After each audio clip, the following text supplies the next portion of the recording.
Okay, will do. All right, shall we start? Sure. All yours. Okay. All right, cool. So we need to firm up your idea in at least 3 sessions.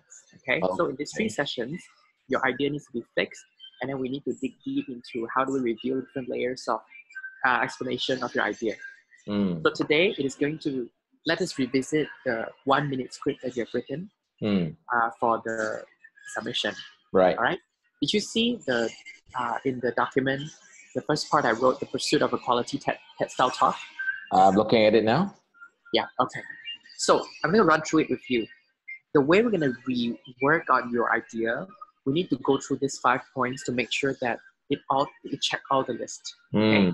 So the first thing is whether or not the serve it forward is a new idea. So the problem that I when I was reviewing your 1-minute submission that time is that serve it forward on its own is not new. People are familiar with pay it forward, or it is actually common sense that it's karma, right? If you give goods and you will receive good, it's like kindness boomerang. So that is not new. So I was trying to see how do I switch the context of the discussion of serve it forward into something that seems new. So I realized that you have a sentence that talks about the smiling. So I think that is a context gap that we can leverage on. That's why I realized that, that's why I restructure it to start with a smile. And because you have a very interesting concept that says, next time when you smile to people and that people does not smile back, then you just treat that as a gift. Right. I think that is a context gap. Meaning people might know that the world works like karma, you will get back. But the cognitive reframing of what a smile means in the service industry, especially if we're looking at the hotel industry, that have to smile to people, it's part of the SOP. And if people don't smile back, how do we recontextualize the smile, which is playing a part in the SOP, becomes something that seems to be a customer reward. Like it's a gift for my customer now. I find this analogy as a context gap. Right. So it's good. So that repositions survey forward. So that's why I rewrote the whole thing into that way for you.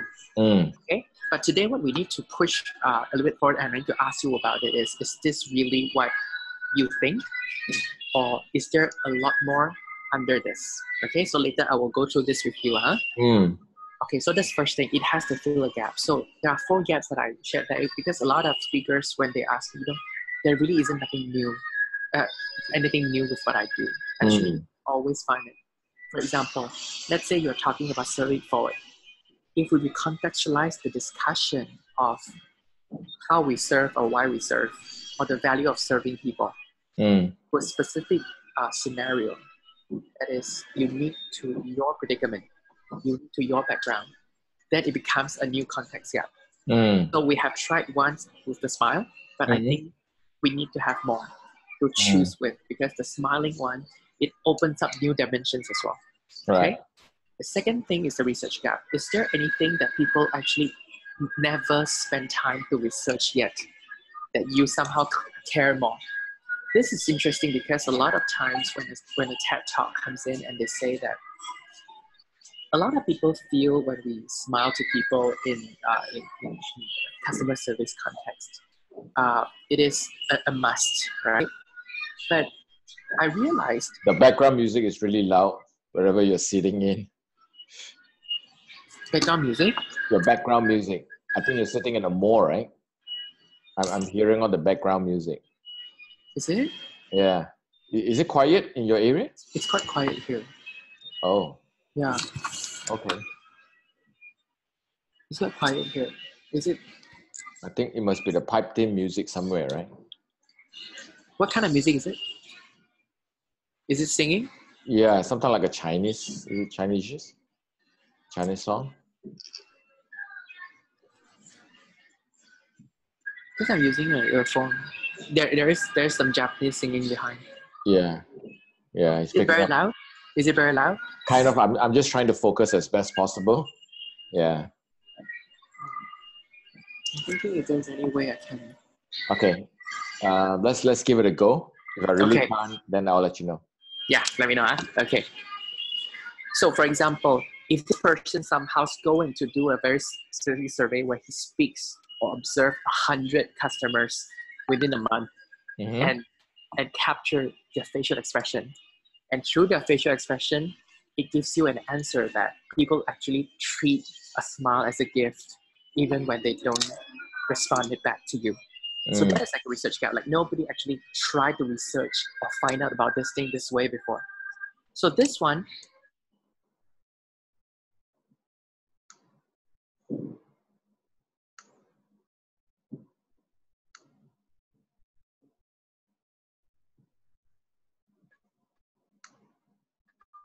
I actually, you I lost you there. you hear me Yeah, you kind of froze. now? Am I back? Yeah, you're back again. So I lost the last 1-2 minutes. Okay, 2 minutes. Oh gosh. Yeah. Research gap. So I was talking about Yes. you can Yes. still find a way to find out about the answers that you are trying to prove here, and the method of finding out the research method can be new to you, even if it proves a very a common sense or like an old already known idea. Okay. The third part is quite difficult because you need to come up with a new formula. If you're not a researcher, not a scientist, sometimes it's hard to come up with new theories. So that is also a way to do it. The last part, which I think you might be able to do, is because people may know what is survey forward, but they may not know how to implement it.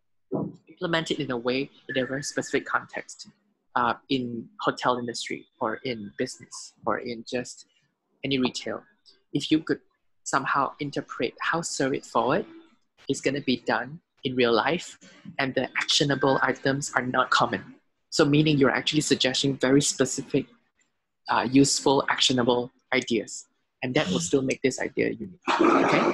So I feel these four things, if you can somehow work it out around survey forward, then you can continue to use survey forward.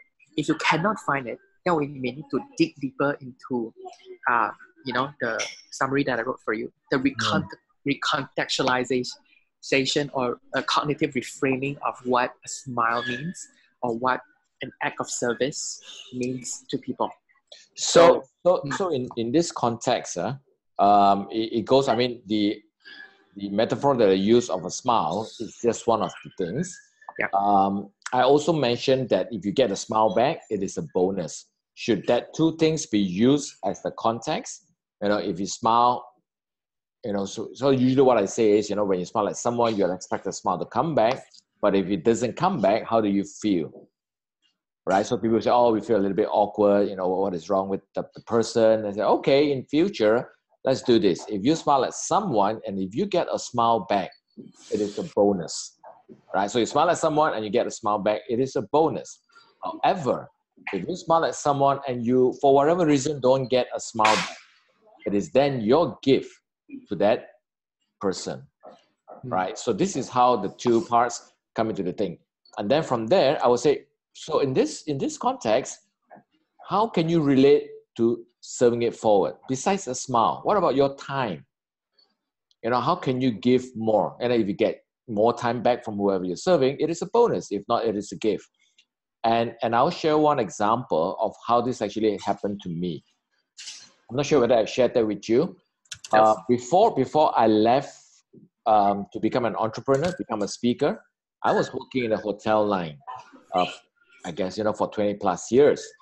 And in one of my job assignments, I was asked to support a team that was opening a new hotel in Surabaya. So, the part where you start to get your first speaking gig? Oh, no. So before I became a professional speaker, when I was still working in the hotel line, right. So one of my assignments, I was asked to support a new hotel opening, a rebranding in Surabaya in Indonesia. And so I was kind of like just, supporting, helping them, ramping them up in the skills and competency needed. And it was this particular Sunday. It was supposed to be my off day, but because I wanted to support and really help, so I really gave more time than what was needed. And the general manager came into the room and said, "Hey, John, what are you doing here? It's Sunday, you know. Go ahead and see a little bit more of Surabaya." And I told him, Jim, don't worry. When I finish with time, I just want to give more at this time to make sure that your team is really ready. And he said, well, okay, great. If you need anything. So we left it as such, right? But then so that happened, I think kind of like 15 years, maybe about 10 years ago. And when I became a professional speaker, there was this opportunity for this group of Indonesian hotels. They were looking for a sales trainer. And I did not know that Jim was there. So I sent my resume, my profile to the vice president in Shanghai. And she sent it to all the general managers in Indonesia. And one of the general managers, to my knowledge, after that, I found out it was Jim, the person that I helped in Surabaya. And because of that, Jim said, hey, John will be the right person for us because he always exceeds and does more than what is expected. And that came back big time to me because at that time I started off, I was new in the training business. And that opportunity provided enough income to support my first 6 months where I was still starting off. It was paid in USD, so that was a great start. And that was how I truly believe the serving it forward. When you give things to people, when you don't expect things to come back, when you give your time, when you give a smile, you give your service, you give things that is, sometimes we give, and the other thing I say, when you give ang pao to people during Raya or during Chinese New Year, what do you expect? You don't expect anything, right? If you get another ang pao back, it's a bonus. But if not, it is a gift to that someone. So that's my personal experience of how serving it forward have helped me. And probably that's how I kind of like used it much more. All right. I think that's a very good setup for the idea because it really proves that the concept works. Back to what you were saying just now, the main idea being if you give people a smile or you service someone and you get something back, that is a bonus. If you don't get it back, it's a gift.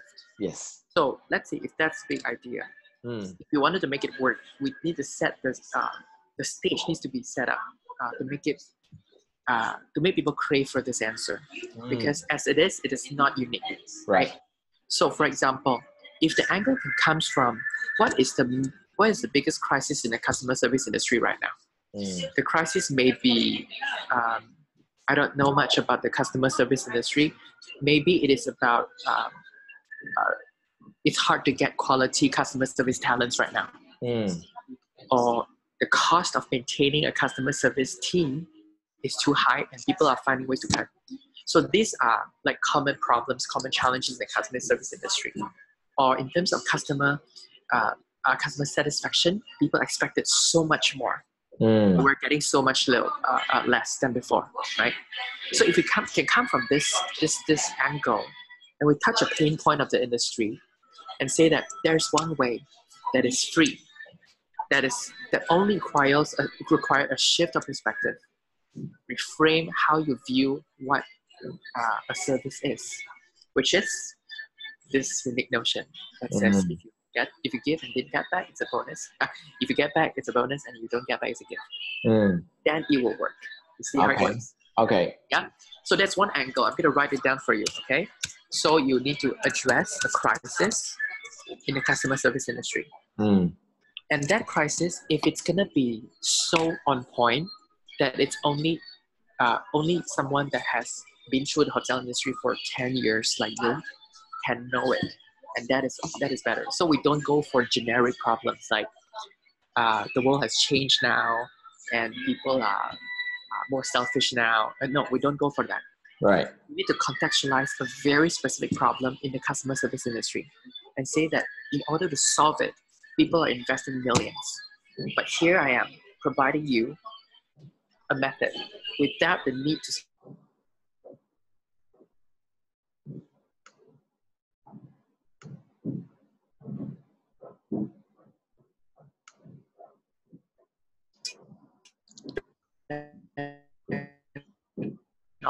Can you hear me? Just lost you there. I lost you when you say here is a method. Oh yeah.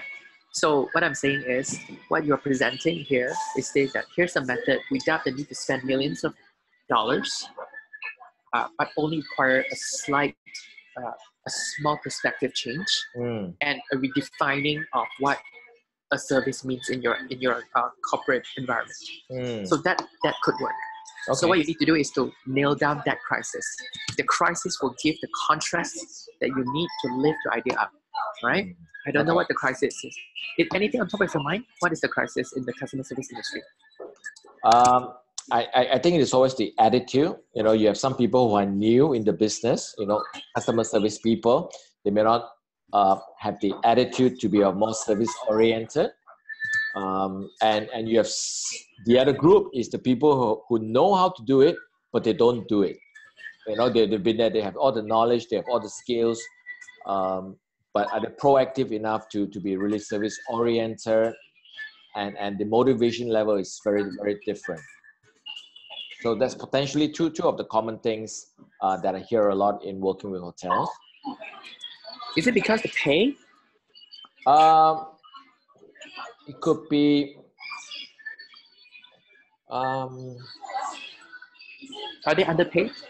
Well, again, compared to other industry, it's not as highly paid. So that could be one. So again, getting the right talent for the people to do the role, they probably will look forward to some more exciting things to do. So it takes a real hotelier to understand a lot of the pain points. And many people don't have the resilience enough to go through it because customers are more demanding, expectation is higher, and they are always at the forefront of getting a lot of these heats from customer. So many of them may just say, hey, and again, getting staff to have the loyalty, especially in the hotel business, is really hard. And that is why they have to even get people, the rank and file associates may not be fluent in the language, or it's hard to get people to do the job, basically. Hard to get people to do the job. Yeah. The right people to do the job. Yeah. So, is it hard for what is the usual training process like for any newbie? Do they go through like a training for months, or they need to be to have like a degree on that? Yeah, so for those who comes up straight from hotel school, they probably would have been trained on some fundamentals. But again, once they are actually customer facing, that's where the on-the-job training happens. And people, they will go through the orientation. Expectations are like, if you're hired for a position, you'll be pretty much on the job very, very quickly. So it's not so much of hiring someone that is totally fresh. So certain level of expectation is there, right? And again, because hotel is a 24 hours operation, sometimes when bosses are there, they are shining. Yeah. So it is time that when the bosses are not looking around, when you're alone with a customer, how do you still keep that level of excitement, passion, that people will go to TripAdvisor and put in a great comment, right? Rather than those negative comments that people are cold and not responsive. Yeah. So what I'm hearing is the customer fronting talents that works extra hours or long hours. Not only their role is pivotal in delivering the hotel brand, it's because the job is also very tough. Not a lot of people can actually perform well in that position. Well, it's actually 8 hours, but because it's done over a shift, right? Because the hotel never closes, so it's like you start morning shift like 7 to 3, and then it's like 3 to 11, and then could be 11 to 7, right? So depending on your schedule, and so in that sense, it's pretty much the same as the 9 to 5, but it's just not the normal corporate 9 to 5. Yeah. So sometimes lifestyle could be changed a little bit. It's a lot of and again for parents with children, they will probably expect the 9 to 5 job rather than the odd hours kind of opportunity. And again, yeah. What would you think for them to understand what you said as service-oriented attitude. For them to understand this, what do they need to go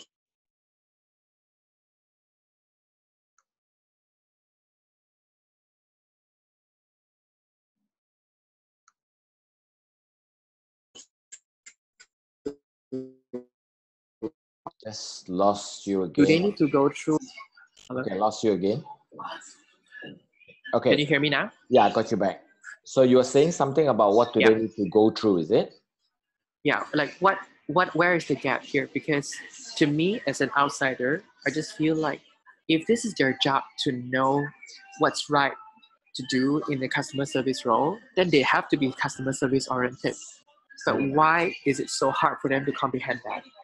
Is it because the definition of what it means to be service oriented is complicated? I guess one of the thing is people are not very comfortable nowadays. They're more comfortable looking into machine. Handling another human being is not as easy, or they may not have the skills to do it. They're rather type, they're better with typing. And when you're face to face on a customer facing interaction, that's where the complexity comes in. There's a lot of mixed messages. There's a lot of subtext. There's a lot of Yeah, and it just, for the younger generation, they're probably not as exposed, into the expectations of customers, or they may not be trained to the level of being able to do it. And so that's where the challenge, or where sometimes the gap is really going to be, because the inability to carry conversation, or to be able to, the level of empathy, the level of EQ. So all these elements will come into the picture. And that's why emotional intelligence is becoming really big, even at all levels, managing teams, managing associate, frontliners, managing customers. Yeah. Okay, so what I'm hearing from you is this: a person that is assigned to be this customer fronting customer service role. It's so important right now because not only it is pivotal in delivering the company's brand, the job is also very hard because the level of empathy, a lot of I'm imagining this word. I'm imagining something like the hidden factors of success. You know what I mean? There's a lot of complicated things goes into the interactions between them and the customers. So they are kind of like in the middle at times, because at one end they're facing the customer, and then they need to relate back. They're representing the brand at the same time, right? So they're kind of like the conductor. And so we have also external customer, which is the customer facing, and then they need to deal with internal customers, which are the other departments that is fulfilling the requirements. It could come from food and beverage. If the customer is complaining about the check-in process, then it's about the front office. And then if it is a restaurant-related incident, they may come to the same person, and they need to deal with people at different departments. So a lot of human interaction skills, empathy, listening to the customer, just those kind of skill set. And of course, with AI, people talk a lot about robots. Is this the way forward? How can we use this disruption to even enhance this level of humanness, right? And to have the humanizing of the human experience. And through the power to serve it forward, how can we be more human in an age of AI disruption, perhaps? Okay, I'm imagining this gap here. Let me share with you. If we can position it this way, it might work. So, why do we always get bad service? So you can have you can give a series of common customer dissatisfaction case studies, right? From the phone calls and to hotels and everything. Now we can position the problem, we can contextualize it for people to understand. This person that is speaking to you, either first they are following an SOP, right? They have to say the exact same thing that is drafted by the consultants. Right. Have to just perform exactly like what they say, or else they will be swaying away from doing the right thing. And if anything happens, If they do not follow the SOP, even if they embrace humanness, they'll get into trouble if you still Mm. complain. Mm. Because following the SOP is what saving their position. You know what I mean? Right. So a system like that has no capacity to entertain uncertainties like, this human emotions or anything. It is set to be as clear, as strict as possible. And that's how the system runs it, right? So at another end of it is when you are heavily relying on a very talented, experienced human psyche that has the ability to comprehend all these complicated things. That is only what is that word? Possible if this person has worked in this position for a lot of years, very well trained, but more often than not, a person that is doing that job usually, it's not having the kind of experience. If they have, they will be, up in the management level already. Mm. So between these two ends, in the middle is what we face every day, and we are at risk to receive bad services because there's no middle, this gap. So what you're trying to do is this, because in order to solve these two problems, the first way is how do we insert the humanness into the system? And that is hard because it has a conflict of, there's a paradox here, right? If you want to make sure that people follow so that you can manage it on an organizational level, then humanness needs to be out because humanness gives uncertainty and unpredictableness, right? So that is not possible. And the next way is to make sure that all of your employees, including newbies, possess higher level EQ? EQ and everything. Awareness, which is also impossible, right? Nobody has any resources. But if only, no matter you are dealing with the people that operates in the system or newbies that does not understand service-oriented, as long as they understand this very simple concept, which we call serve it forward.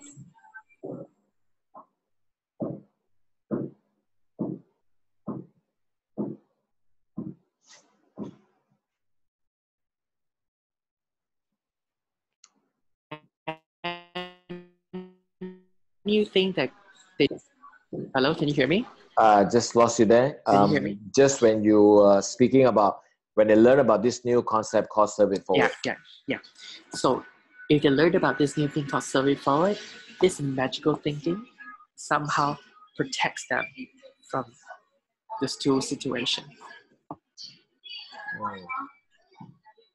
Does that make sense to you? So it's really crystallizing the pain points, yeah, and providing a simple yet practical approach to a dilemma that has been bordering the hospitality industry for a long time.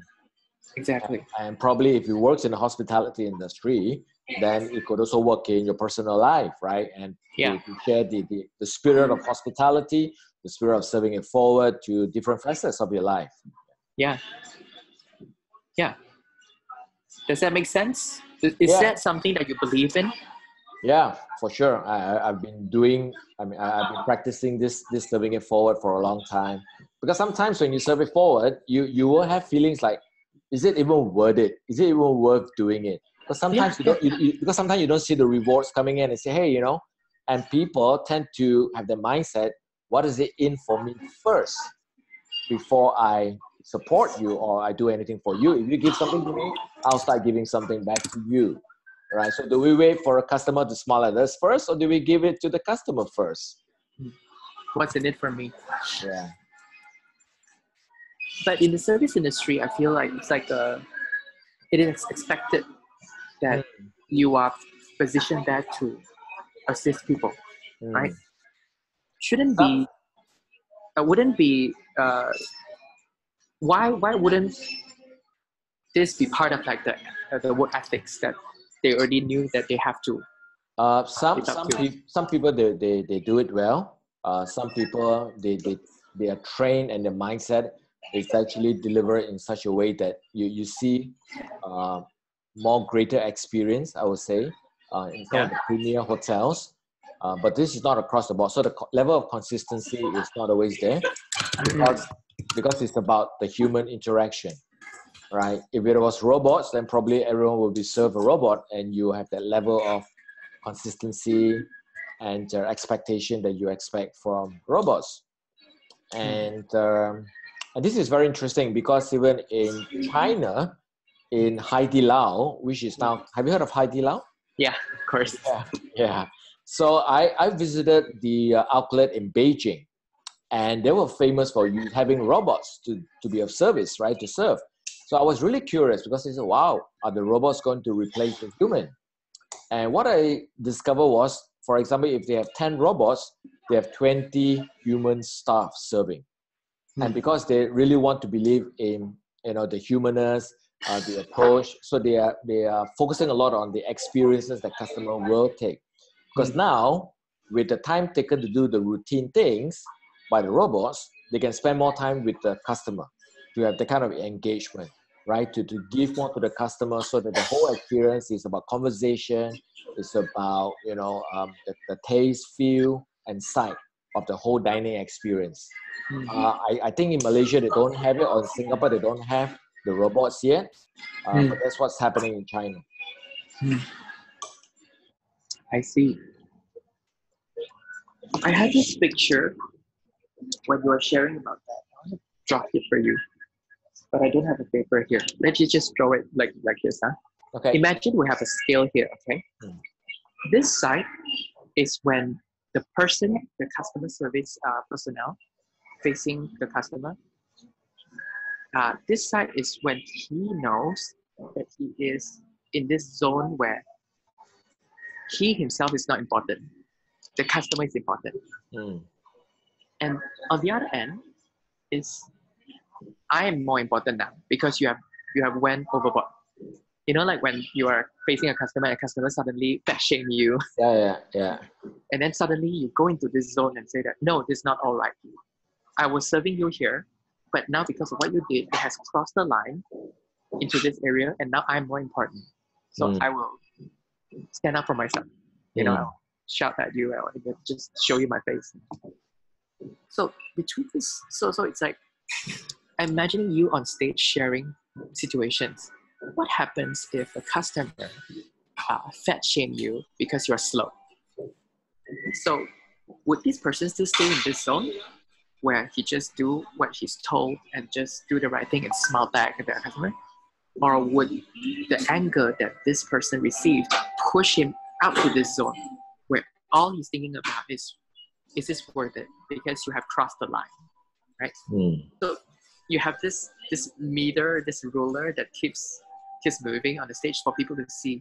For any customer service personnel, this is the meter that they have every day. Am I working for my company or am I serving myself? Depending on how the customer is responding to them.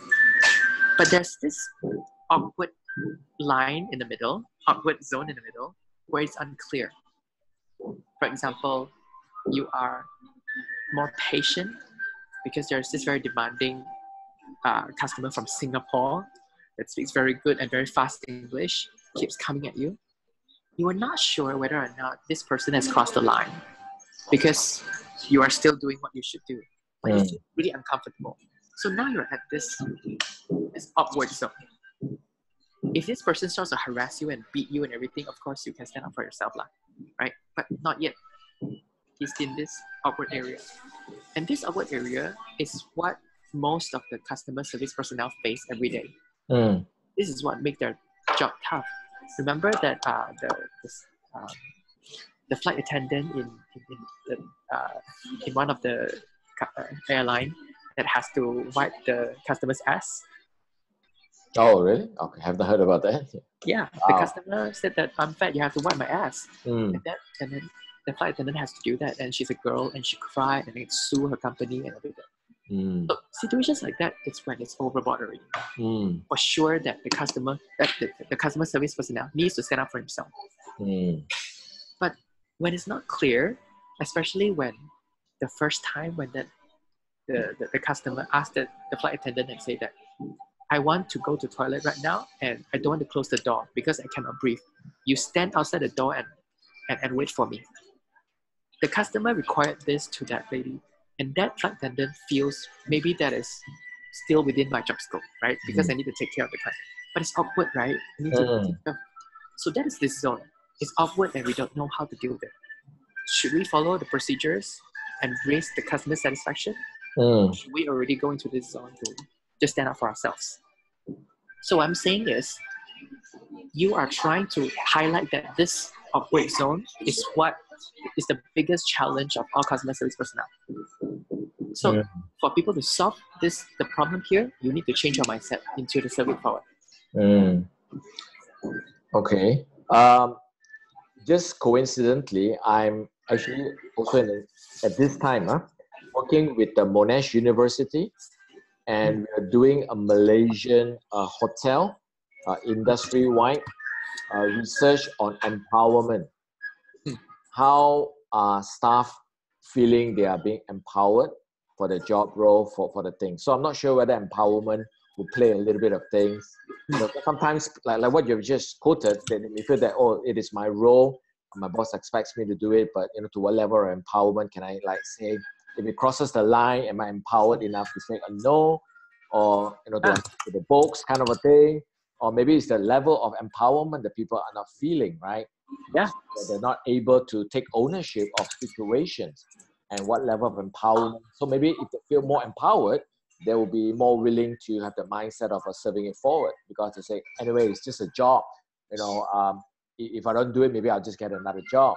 But maybe if the level of empowerment increases, then they are more accountable, they take more ownership of the situation to provide the ultimate experience for the customers. So maybe I can, then that is very research founded, because when we just started, I'm working with the School of Hospitality, Monash University in Malaysia. So we're doing that right now. So it becomes very, very, very specific. You are trying to empower, or you are talking about the empowerment of these customer service personnel and understanding what's their pain points and what is the struggle that they face. The struggle is not straightforward. Because if you're talking about they don't have enough attitude, that's straightforward. Give them attitude. Not enough pay, give them higher pay. But you are talking about a very complicated struggle that nobody has a clear answer. But you still need to empower them to do the best for the company and for themselves. Right? So your talk surrounds this very specific context. Yeah, I see potential in crafting a very unique niche here. Okay, and that can be supported by research. Yeah, I'm curious about what's the research outcomes. Is it done already? No, we're just starting to reach out to hotels for them to start with. So we're looking for about 600 respondents. So we just finished the questionnaire. We ran it by the ethics committee in Monash, and we're just about to roll out the questionnaires now. So it's within a month or two that we're going to kind of complete that. Okay. So if you can, you try to see whether or not you can create the narrative this way, okay? For any customer service personnel, as long as they're at the position, the notion in their mind is, I am working for this company and I have a brand to uphold. But as they receive different level of energy from the customer, they shift from zone to zone. They shift from this zone to the next zone, which is I am trying to protect my company's brand by not letting myself be hurt. And there's another zone that says, I'm not sure if my company's brand is worth protecting if they allow this to happen to me. And the last thing is, this is just straight unacceptable. Imagine every customer service personnel every day, they have these two zones, and there's this bar that goes through every day. And the context of how they perceive the situation changes depending on how the customers are feeding them with different kinds of feedback, response, or just actions. So what you're trying to do is to paint this landscape for every customer service personnel and help them to understand how they should protect themselves while protecting the company's brand in all this situation. You know, and how to still empower them when they are in this end of the spectrum, where they are mistreated. Okay, I have to give you some thought to see how the dots will be connected. Yeah. Right. If you can do it this way, it will be it is filling a context gap for sure, and it's also feeding a methodological gap, because nobody has addressed how do you face this kind of awkward situation. Customer service theories are often more straightforward, telling you what you should do or should not do. What you are trying to address is when should or should not becomes blurred, how you should face the situation. Yeah, I think that's unique. Okay. So let me just summarize it to you. We're going to start from saying that we all, let me just type it down as well. Okay. So your talk begins with, this is the structure that we have. Why we get so many bad services nowadays. This is where you create the relatability. Then you move on to who is the pivotal character that provides you quality of service or experience.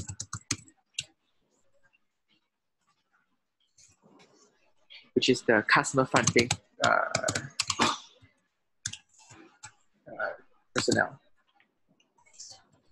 Okay.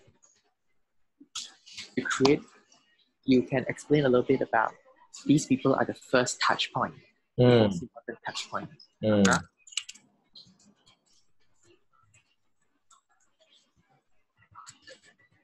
And then you highlight the two pain points of the industry in relation to the above situation. You say that the first thing is they follow procedures, SOPs. Second is it takes us an experienced, high EQ, highly trained person to do a perfect job.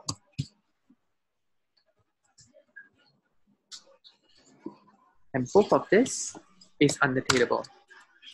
It's not unattainable. It's hard to be consistent. Consistency is the challenge. For both of this, consistency is a challenge. So you are committed to find out, is there an answer to consistency?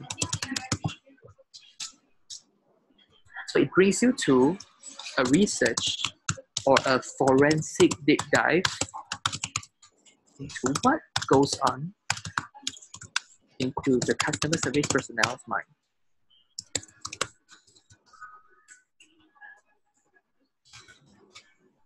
When they are interacting with the customer. Okay. Here you can explain the different zones. This one we need to dig deeper next in our next session. Different zones. Are you still there? Yep. Okay. Enjoying your typing. You're looking at the list. Looking at your notes.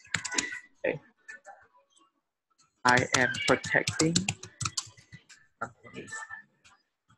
And actually it's I am delivering my company brand promises.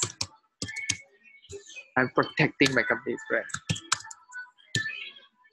I am defending my.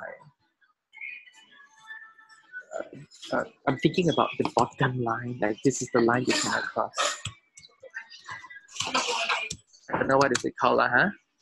While figuring out if this has crossed the line.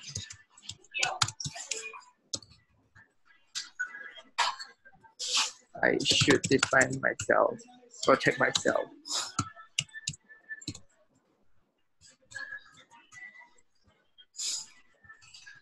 Company brand comes next.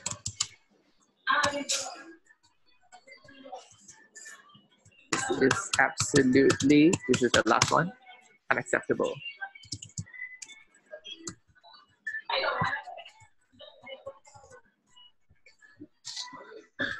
So you explain? 5 zone. Yeah, right. So any customer service personnel finds it hardest to face zone 3. It is out of the SOP, and it's about them making a conscious decision to compromise or to fight for themselves.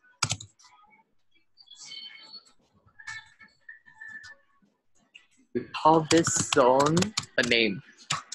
Okay? So what is the solution to solve crisis X? Survey forward.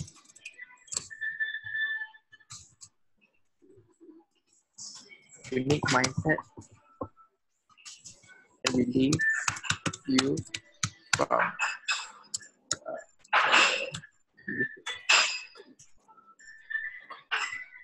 complicated situation.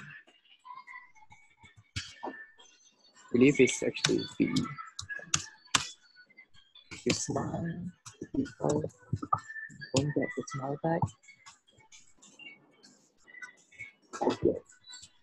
And I'm thinking that if you can even move it further, that this is not just a psychological construct that they should think that it's a gift.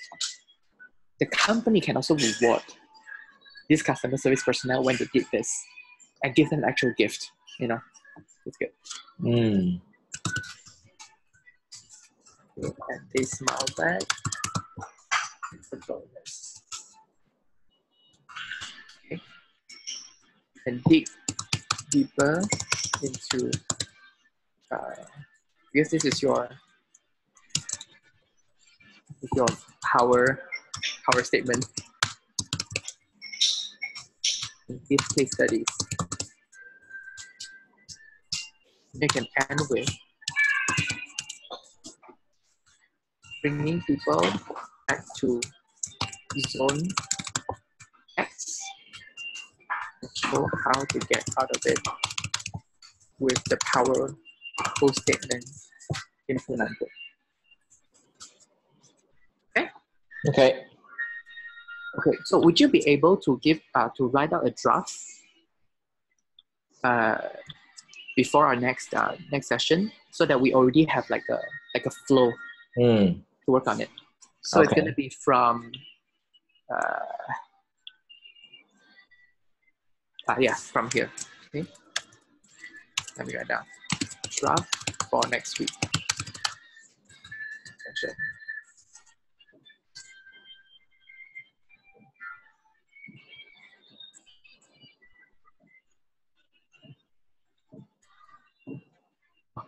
Terrible.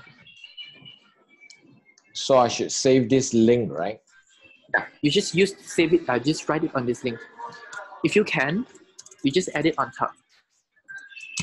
Okay, draft for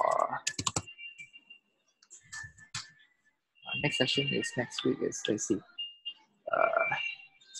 What is the date? 18. Okay. Draft for 18th June.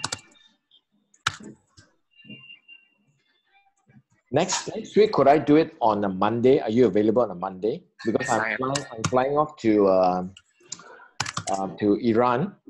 Oh. So I'll probably be still traveling during that time. No problem. Okay, so you write it here.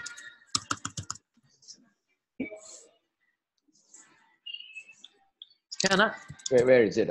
On page 3, is it? End of page 3, is it? Or? No, in the beginning. Okay. So you just write it here, so we add on top every time. So anytime we can go down to see the notes of our sessions. Okay. Okay? Ken? Cool? Yes, that's it. Any questions before we go? so I guess the empowering thing, we will leave it out for a while, right? Or that could be one of the zone, I suppose, out of the 5 zones. Yeah, exactly. Yeah. That's how you give substance to that zones. Okay, cool. Good start. Cool. Nice. Right. Looking forward to your script. If you can send it to me even before that, it's better. And that script should be timed for how long, or does it really matter now? Doesn't matter. We just want to see the flow of the points. Okay. All right. Cool. Thanks a lot. That's Enjoy your conference. Thank you. Right. Bye. Take care. Bye-bye. Bye.